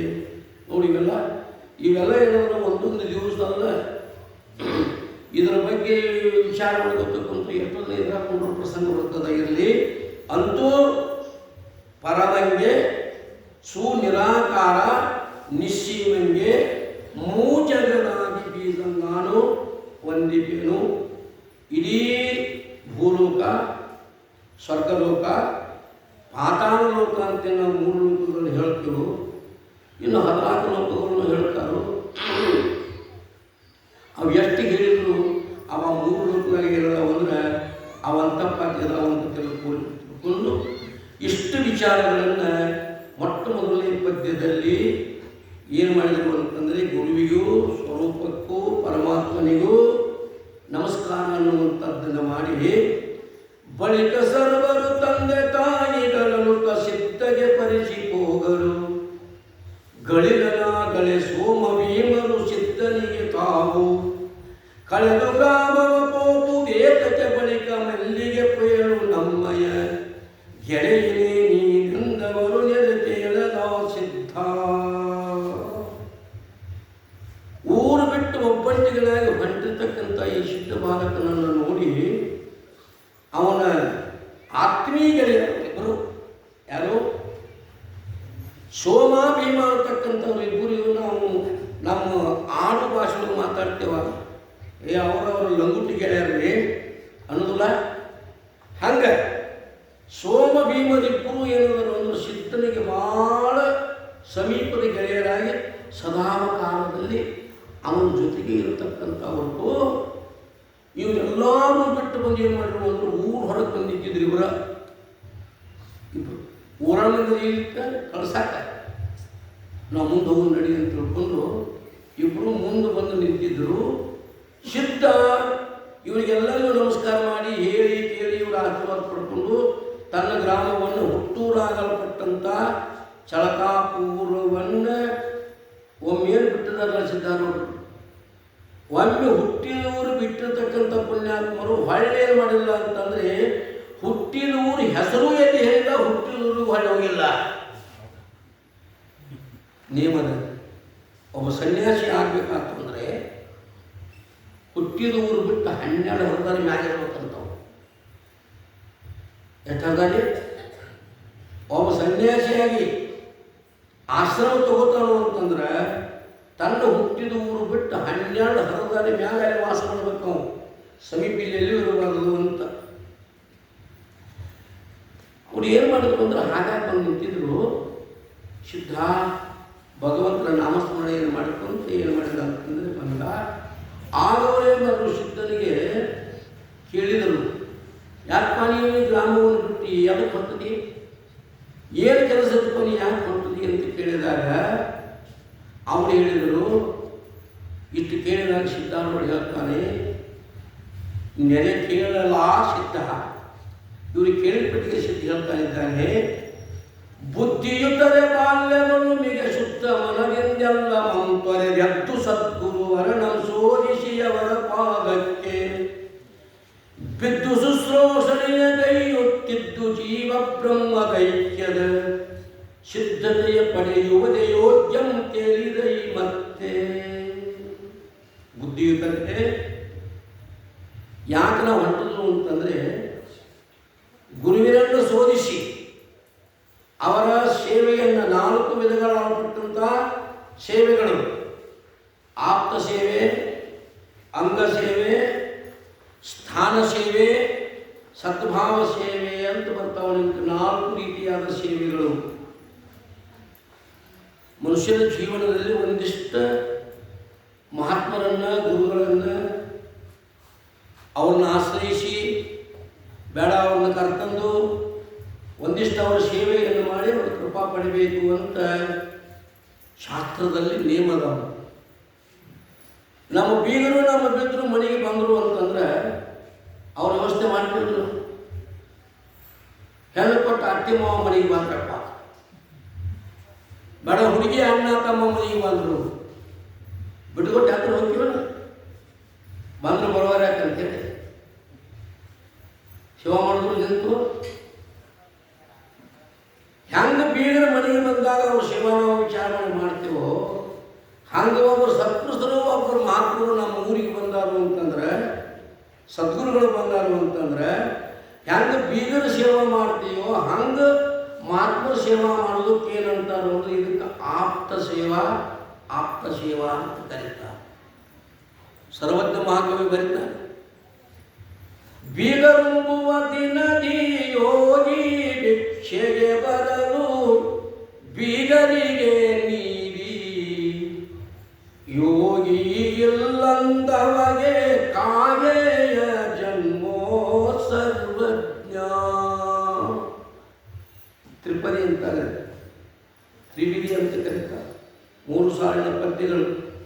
3 ಸಾಲಿನೊಳಗೆ ಅಗದಿ ಅಡಿಯಾಗಿರ್ತಕ್ಕಂಥ ವಿಷಯವನ್ನು ಏನು ಮಾಡಿದ ಅಂತ ಸರ್ವಜ್ಞ ಮಹಾಕವಿ ಒಂದು ಹಿರಿ ಒಳಗೆ ಮುಷ್ಟಿಗೆಯಲ್ಲಿ ಹಿಡಿದಿಟ್ಟು ಬಿಟ್ಟ ಪುಣ್ಯಾತ್ಮ 3 ಸಾಲಿನ ಪದ್ಯತೆ.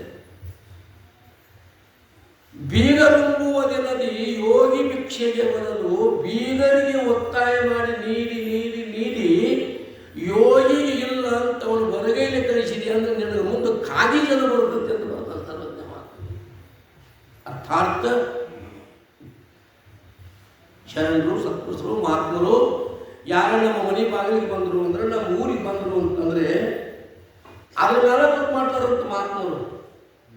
ಊರೊಳಗೆ ಬಂದ್ರೆ ಅವ್ರ ಪಾದ ಹಾಕಿ ಯಾವ್ದಾರು ಒಂದು ಮನೆ ಒಳಗೆ ಹೋಗಿ ಮನೆ ಮುಂದೆ ಹೋಗಿ ನಿಂತರು ಅನ್ಕೊಡ್ದು, ಬರ್ರಿಪ್ಪ ಅಂತ ಕರೆದು 2 ಮಾತು ಮಾತಾಡಿ ಇದ್ದದ್ದನ್ನು ಅವ್ರಿಗೆ ನೀಡಿ ಕಳಿಸಿರು ಅಂತಂದ್ರೆ, ಬೇಡ ನೀಡೋದೇನ್ರಿ ನಮ್ಮ ಮನೆಯೊಳಗೆ ಬಂದ ಒಂದು ರೊಟ್ಟಿ ತಂದು ಹೋಗ್ರಿ ಅಂತ ಕರೆದ್ರು ಅಂದ್ರೆ ಈ ಊರು ಪಕ್ಕ ಸಂಸ್ಕಾರ ಇದ್ದು ಊರು ಅಂತ ತಿಳ್ಕೊತಾರೆ. ಅಂದ್ರೆ ಬಂದಿದ್ದಾರ ನಾವು ಕೆಲಸ ಭಿಕ್ಷೆ ತುಂಬ ಕೆಲಸ ನನಗೈತಿ ಅಂತ ತಿಳ್ಕೊಂಡು ನಮ್ಮ ದಿಮಾಗ್ ತಗೊಂಡು ನಾವು ಹಾಗೆ ಬಂದ್ರೆ ಅವ್ರು ಬರೀತಾರೆ ವಿಚಾರ. ಇದು ಹೆಂಗೈತಿ ಅಂದ್ರೆ ಸಂಸ್ಕಾರ ರಹಿತ ಊರೈತಿ. ಈ ಊರಿಗೆ ಸಂಸ್ಕಾರ ಇಲ್ಲ. ಊರೊಳಗೆ ಬಂದು ದೇವಸ್ಥಾನಗಳನ್ನ ಪರಸ್ಥಳದವರು ಬಂದು ನೋಡ್ರು ಅಂದ್ರೆ ಆ ಗುಡಿ ಸ್ವಚ್ಛ ಇತ್ತು ಅಂದ್ರೆ ದೇವರ ಪೂಜೆ ಮಾಡಿದ್ರು ಭಾಳ ಸುಂದರ. ಹೆಂಗೆ ಸಿದ್ಧಾರ್ಥ ಪೂಜೆ ಮಾಡ್ತಾರೆ ಹಿಂಗೆ ಹಿಂಗೆ ನಮ್ಗೆ ಹೂ ಏರಿಸಿ ಮಾಲೆ ಹಾಕಿ ಏನೋ ಪೂಜೆ ಮಾಡಿ ಅದ್ರ ಮುಂದೊಂದು ದೀಪ ಹಚ್ಚಿ ಹಿಂಗೆ ವ್ಯವಸ್ಥಿತವಾಗಿ ದೇವಸ್ಥಾನ ಸ್ವಚ್ಛ ಇತ್ತು ಅಂತಂದ್ರೆ ಈ ಊರಾಗಿನ ಹಿರಿಯರು ಊರ ಬಗ್ಗೆ ಭಾಳ ಕಾಳಜಿ ಅದಾರಪ್ಪ, ಏನು ಪರವಾಗಿಲ್ಲ, ಇವ್ರಿಗೆ ಸಂಸ್ಕಾರ ಈ ಊರಾಗ ಅಂತಾರಂತ. ಮತ್ತು ಯಾವುದಾದ್ರು ಗುಡಿ ಹೋದಾಗ ಅಲ್ಲಿ ಕಸ ಅಲ್ಲೇ ಬಿದ್ದಿತ್ತು, ಈ ಇಸ್ಪೆಟ್ ಅಡಿ ಮಂದಿ ಚುಟ್ಟ ಬಿಡಿಸಿ ಅಲ್ಲೇ ಓದಿದ್ರು. ಹೌದು, ಒಳಗಾದ್ರೆ ಒಂದು ದೀಪ ಇಲ್ಲ, ಒಳಗೆ ನೋಡಿದ್ರು ಒಂದು ಹೂ ಇಲ್ಲ, ಪತ್ರ ಇಲ್ಲ, ದೇವ್ರ ಗುಡಿ ಏನೋ ಓದ್ಕರೆ ಮನೆಯೊಳಗೆ ನಿದ್ದಾರೋ ಇಲ್ಲೋ ಹಸ್ತದಲ್ಲಿ ಹುಲ್ಲು ಬೆಳೆದು ಮನೆಯಲ್ಲಿ ರಜೆ ತುಂಬಿ ಮನೆಯೊಳಗೆ ನಿಲ್ಲ ಕೂಡದ ಸಂಗಮ ದೇವ ಅಂತ ಅನ್ಬೋದು. ಒಂದು ಮನೆ ಐತೆ ಅಂದ್ರೆ ಮನೆ ಮುಂದೆ ಏನಾಗ್ಬೇಕು, ಹುಲ್ಲು ಬೆಳಿಬಾರ್ದಪ್ಪ, ಒಳಗೆ ಕಸ ಕಟ್ಟಿ ಬಿದ್ದಿರಬಾರ್ದು, ಅದು ಸ್ವಚ್ಛ ಇರಬೇಕು. ಸ್ವಚ್ಛ ಐತಿ ಅಂದ್ರೆ ಮನೆ ಮಾಲಕದಾನ ಅಂತ ಅರ್ಥ. ಅದು ಸ್ವಚ್ಛ ಇಲ್ಲ, ಹುಲ್ಲು ಬೆಳೆದೈತಿ, ಒಳಗೆ ಕಳ್ಬಿಟ್ಟು ಕಸ ಬಿದ್ದೈತಿ, ಅಲ್ಲೆಲ್ಲೇ ಇದಾವ ಅಂತಂದ್ರೆ ಹುಳುಗಳು ವಾಸ ಮಾಡಿದ್ರೆ ಈ ಮನೆ ಒಳಗೆ ಹೆಂಗೆ ಮನೆ ಮಡಿಯ ಇಲ್ಲ ಅಂತ ಸಿದ್ಧ ಮಾಡ್ತಾರೋ ಹಂಗೆ ಊರಂದ್ರೆ ಊರಾಗ ದೇವಸ್ಥಾನಗಳು, ಮಠ ಮಂದಿರಗಳು ಏನಿರಬೇಕು ಸ್ವಚ್ಛ. ಇದು ಊರು ಹಿರಿಯರ ಕರ್ತವ್ಯ.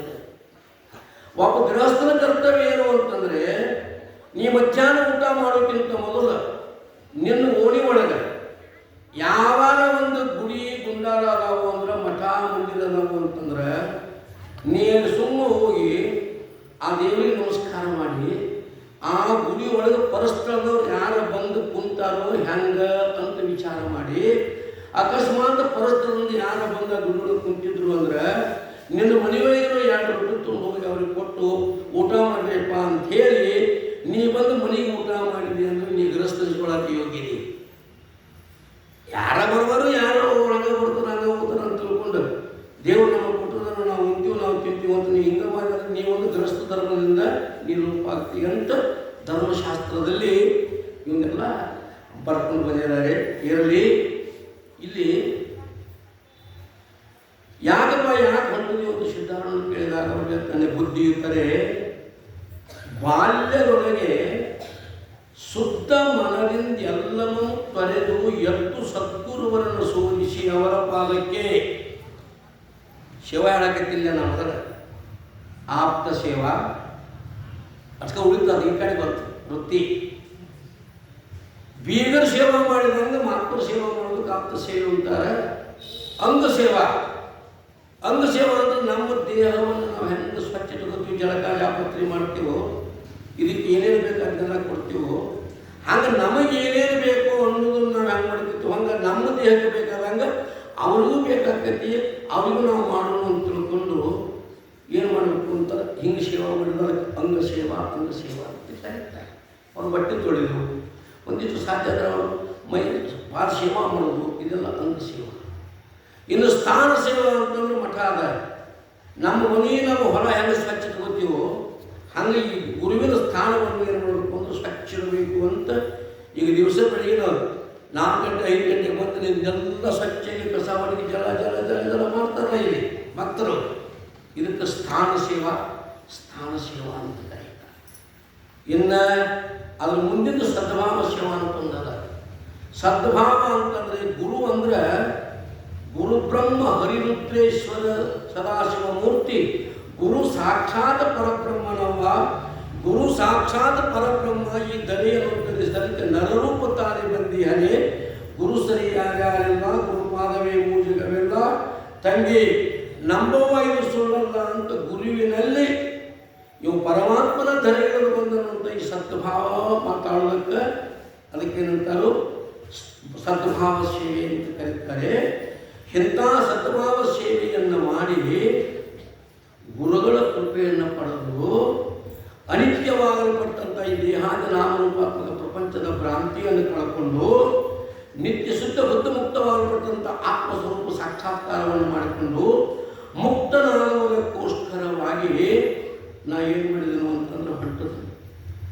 ಅದು ಈ ಬಾಲ್ಯಾವಸ್ಥೆಯೊಳಗೆ ಸಾಧ್ಯದ, ಅದು ತಟ್ಟು ಅಂದರೆ ಯೌವನಾವಸ್ಥೆಯೊಳಗೆ ಸಾಧ್ಯದ, ಅದು ತಟ್ಟು ಅಂದರೆ ಮುಪ್ಪಾವಸ್ಥೆಯೊಳಗೆ ನೀವು ಏನು ಮಾಡ್ತಾನಂದ್ರು ಅದು ಏನಾಗೋದಿಲ್ಲ, ಅದು ಸಾಧನೆ ಮಾಡೋಕ್ಕೆ ಸಾಧ್ಯ ಆಗೋದಿಲ್ಲ.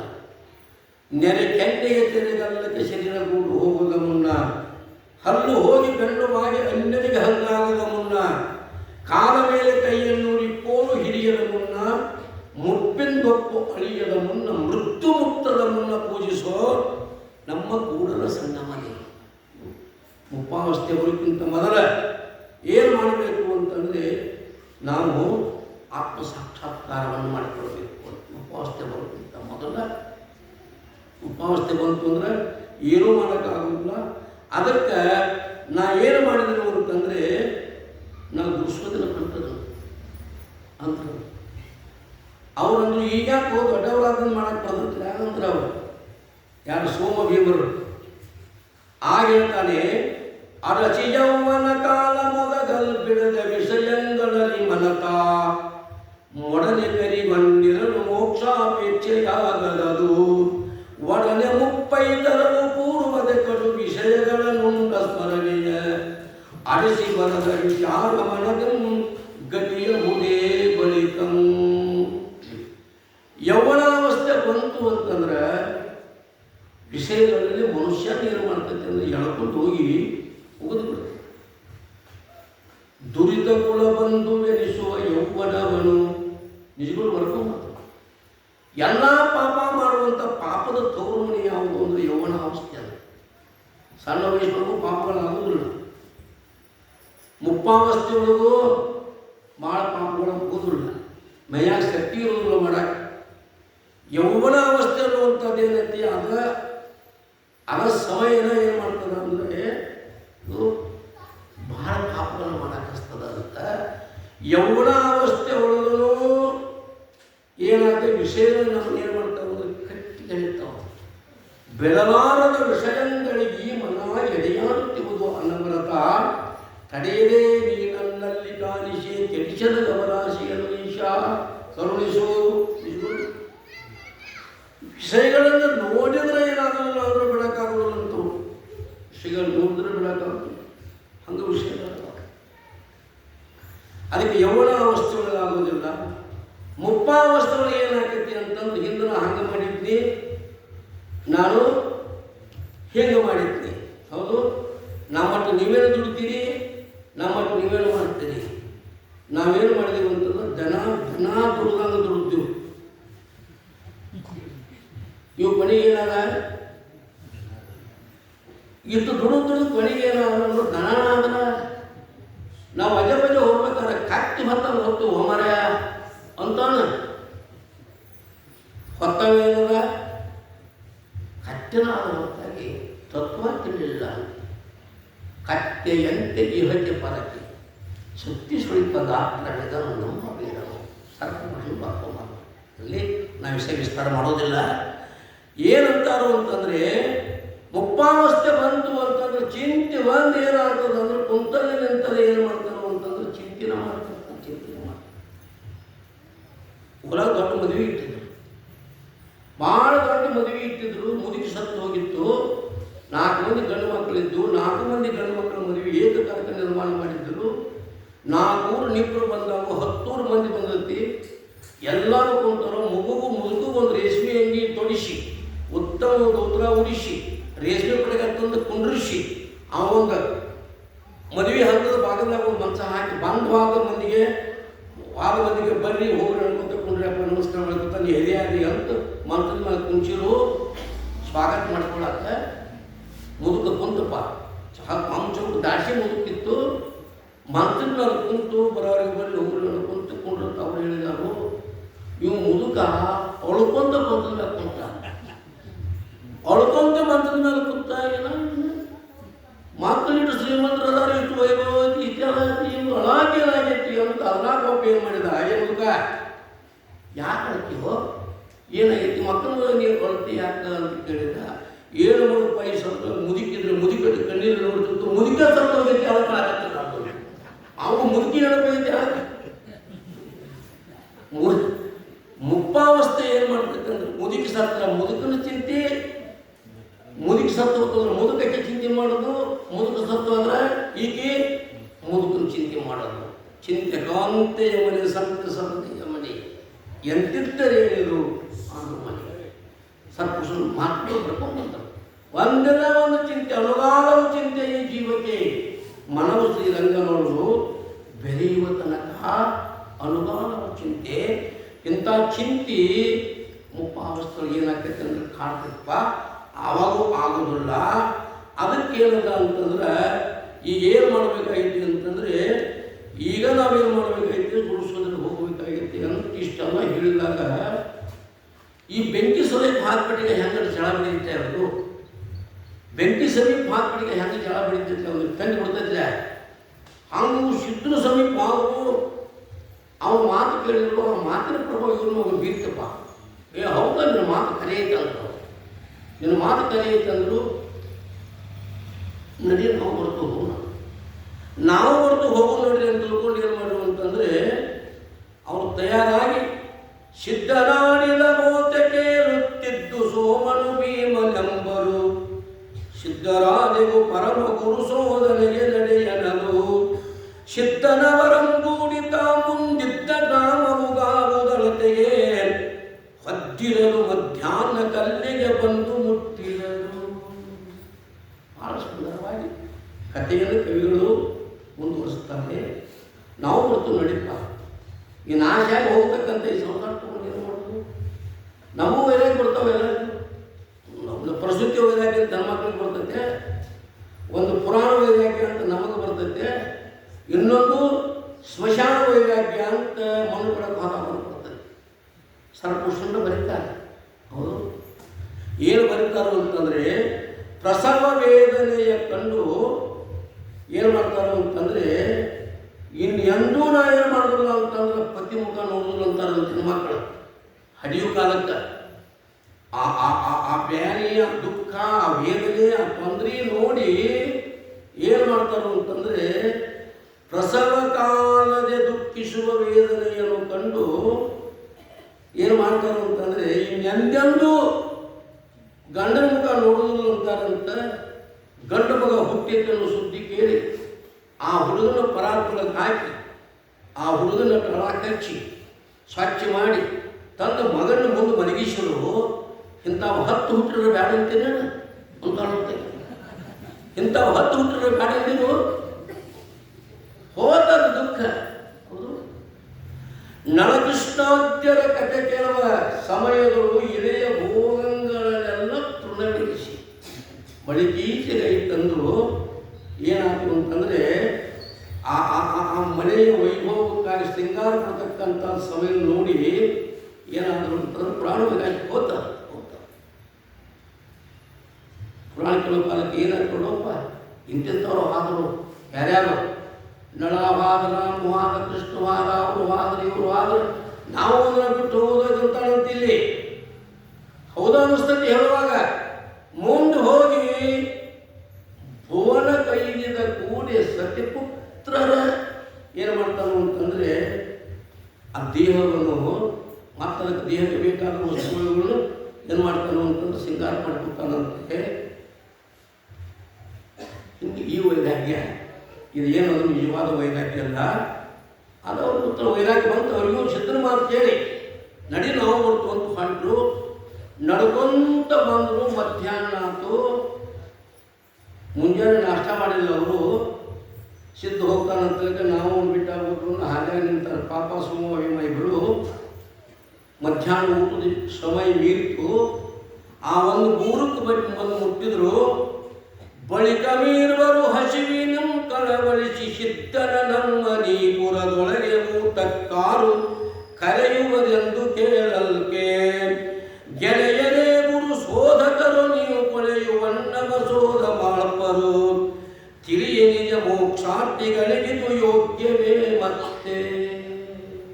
ಸಿದ್ಧ, ನಮ್ಮ ಹೊಟ್ಟೆ ಹಸಿತಪ್ಪ, ನಮ್ಮ ಈ ಊರೊಳಗೆ ನಮ್ಮ ಊಟಕ್ಕೆ ಕರೆಯವ ಯಾರದಾರು. ಒಂದು ಊರಿಂದ ಒಂದು ಊರಿಗೆ ಹೋದಪ್ಪ ಅಂದ್ರೆ ಬೀಗರಿದ್ರು ಅಂದ್ರೆ ಇಲ್ಲ ಕರೆದು ಏನು ಮಾಡ್ತಾರೆ ಊಟ ಕೊಡ್ತಾರಪ್ಪ. ಇಲ್ಲೇನು ಬೀಗರಿದ್ರೆ ಯಾರದಾರ ಕರೆದು ಊಟ ಕೊಡೋರು ಯಾರದ. ಅಂಥ ಹಸದು ಸಮಯದೊಳಗೆ ಇವು ಅವ್ರ ಬುದ್ಧಿಯನ್ನು ಕಲಿಸಿದ್ದಾರೆ. ಅಪ್ಪ ನೀವೇನು ಗುರುಸೋದರಿಗೆ ಬಂದಿರೋ ಅನ್ನದ ಸೋದಕ್ಕೆ ಬಂದಿದ್ದೆವು. ಹಾಗೆಲ್ಲ ಮಾಡಕ್ಕೆ ಹೋಗಬೇಡ್ರಿ. ಏನು ಮಾಡಬೇಡ್ರಿ ಅಂತಂದರೆ ಅದ್ರ ಚಿಂತೆ ಮಾಡಕ್ಕಂತ ನಾವು ಮತ್ತಂತ ಹೆಸರಿಟ್ಟಿರ್ತಾರೆ. ನೋಡ್ರಿ ಬೇಕಾದ್ರೆ ಯಾವಾಗ ವಿಷಯದ ಚಿಂತೆ ನಾವು ಮಾಡಾಕತ್ತೀವೋ ಆ ಅತೀ ಇನ್ನಷ್ಟು ಏನಾಗತ್ತೀವಿ ಅದು ಬೇಕಾಗ್ತದೆ. ಧ್ಯಾಯತೋ ವಿಷಯನ್ ಪುಂಸ ಸಂಗಾತ್ ಸಂಜಾಯತೆ ಕಾಮ ಕಾಮಾತ್ ಕ್ರೋಧ ಭವತಿ ಸಮೋಹ ಸಮೋಹಾತ್ ಸ್ಮೃತಿ ವಿಭ್ರಮ ಸ್ಮೃತಿ ಪುರುಷ ಬುದ್ಧಿನಾಶೋ ಬುದ್ಧಿನಾಶಾತ್ ಪ್ರಣಶ್ಯತಿ. ಯಾವಾಗ ಯಾವುದೋ ಒಂದು ವಿಷಯದ ಕಲ್ಪನಾ ಮಾಡ್ತೇವೋ, ಚಿಂತನೆ ಮಾಡ್ತೇವೋ, ಆಗಾದ್ರೆ ಧ್ಯಾನ ಮಾಡ್ತೇವೋ ಅದು ಅತಿ ಹೆಚ್ಚು ಬೇಕಾಗ್ತದೆ. ಅದರಿಂದ ಒಂದೊಂದು ಏನಾಗ್ತವೆ ಅಂತಂದರೆ ಹಾಗೆ ಕೊನೆಗೆ ನಮ್ಮ ಬುದ್ಧಿಯನ್ನು ಹಾಳು ಮಾಡ್ತಾವಪ್ಪ. ಬುದ್ಧಿಯುತರೇ, ನೀವು ಅನ್ನದ ಚಿಂತೆ ಮಾಡಬೇಡ್ರಿ. ಏನು ಮಾಡಿ ಅಂತಂದರೆ ಎಲ್ಲರಿಗೂ ಅನ್ನವನ್ನು ಕೊಡ್ತಕ್ಕಂಥ ಯಾರ ಪರಮಾತ್ಮ ಅದ. ಅದು ಕಲ್ಲೊಳಗೆ ಹುಟ್ಟಿ ಕೂಗುವ ಕಪ್ಪೆಗಳಿಗೆ ಎಲ್ಲರಿಗೆ ಆಹಾರವಿತ್ತವರು ವಾರೋ ಬಲ್ಲಿದನು ಕಾಗಿ ನೆಲೆಯಾದಿ ಕೈಶವರಾಯ ಎಲ್ಲರನ್ನು ಸಲಹುವನು. ಇದಕ್ಕೆ ಸಂಶಯವಿಲ್ಲ. ಇದಕ್ಕೆ ಚಿಂತೆಯನ್ನು ಮಾಡುತ್ತಿ ನೋಡ. ವಿಶ್ವನಾಥನು ಪೋಷಕನು ಯೋಚಿಸಲಿಲ್ಲ. ಯೋಚನೆ ಮಾಡ ಪರಮಾತ್ಮ ಚಿಂತನೆ ಮಾಡಲಿ ಅಂತ ಏನು ಮಾಡಿದರು ಅಂತಂದರೆ ಸಿದ್ಧ ಅವ್ರಿಗೆ ಹೇಳ್ತಾನೆ. ಅವರಂದರು ನಿನ್ನ ಶಾಸ್ತ್ರ ಉತ್ಪತ್ತಿ ನಮಗೆ ಗೊತ್ತಪ್ಪ, ಕರೆ ಏನು ಮಾಡೋದು?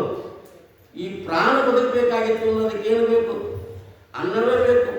ಹೌದು, ಹಸಿವಿಗನ್ನವೇ ಮುಖ್ಯ, ತೃಷೆಗೆ ಜಲವೇ ಮುಖ್ಯ, ಮುಸುಕಿರ ತಮಗೆ ರವಿ ಮುಖ್ಯವಾದಂತೆ ಖುಷಿಯಾದಿ ಭವ ದುಃಖ ನಚಿದು ಹೋಗುವುದಕ್ಕೆ ಮಿಸುಪ ಸುಖಕರ ಸುಜ್ಞಾನವೇ ಬೇಕು ಅಂತ ಜಗದ್ಗುರು ಸಿದ್ಧಾರೂಢ ಶಿಷ್ಯ ಗುರುಪುತ್ರ ಪಿತಾಮಹರು ಬರೆದ ಪದ್ಯರು ಹಸಿವಿಗೆ ಅನ್ನ ಮುಖ್ಯತಪ್ಪ ಅಂದ್ರೆ ಪ್ರಾಣ ಬಂದತೆ ಅಂತ ಹಿಂಗೆ ಅವ್ರು ಏನು ಮಾಡಿದ್ರು ಅಂದ್ರೆ ಸಿದ್ಧರಿಗೆ ಹೇಳಿದ್ರು.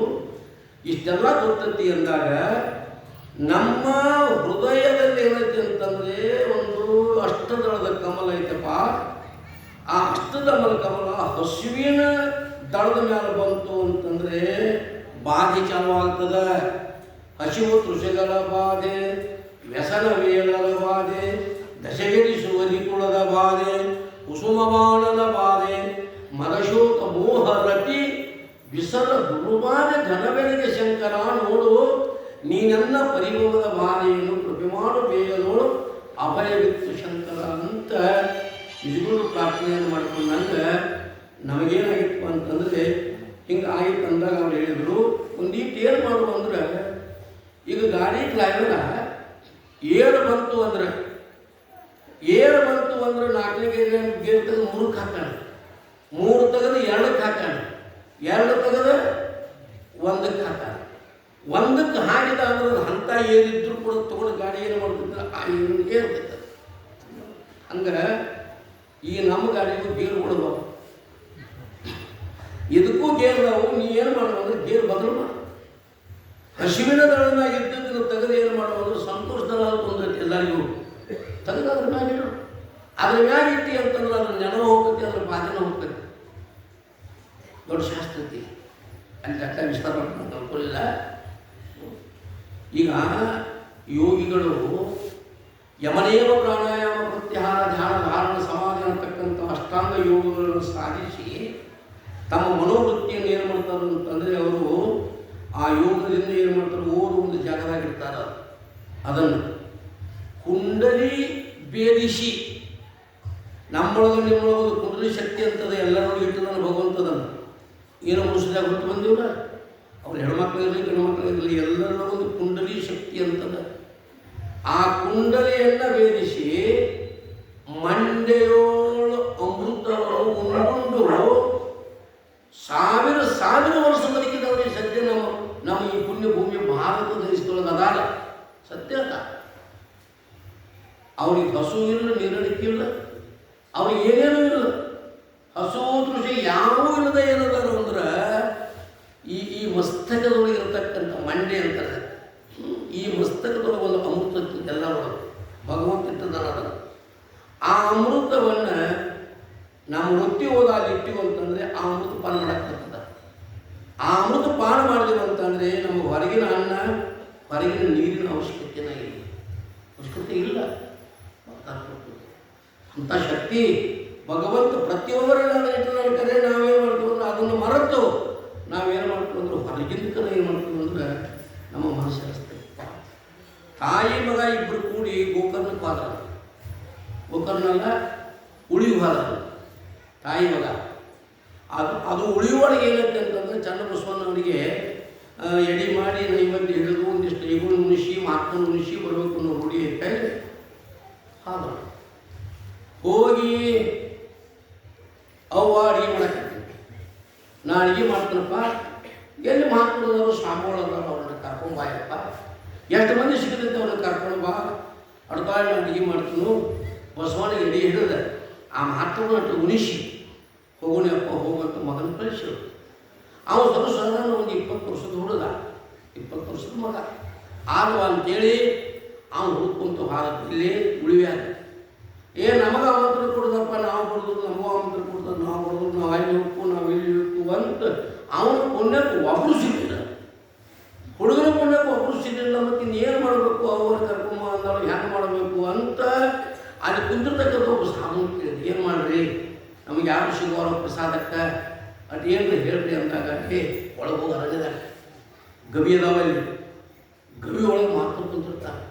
ಹೋಗಿ ಕರ್ಕೊಂಡ್ಬರು ಅಂತ ಹುಡುಗ ನಂಬಿ ಯಾವುದೋ ಕರೆಯ ತಿಂದ್ರು ಅಂತ ಅರಣ್ಯ ನೀವು ನೋಡಿದ್ರೆ ಉಳಿವಿ ದೊಡ್ಡ ಅರಣ್ಯ, ಅದು ಗಂಡಾರಣ್ಯ.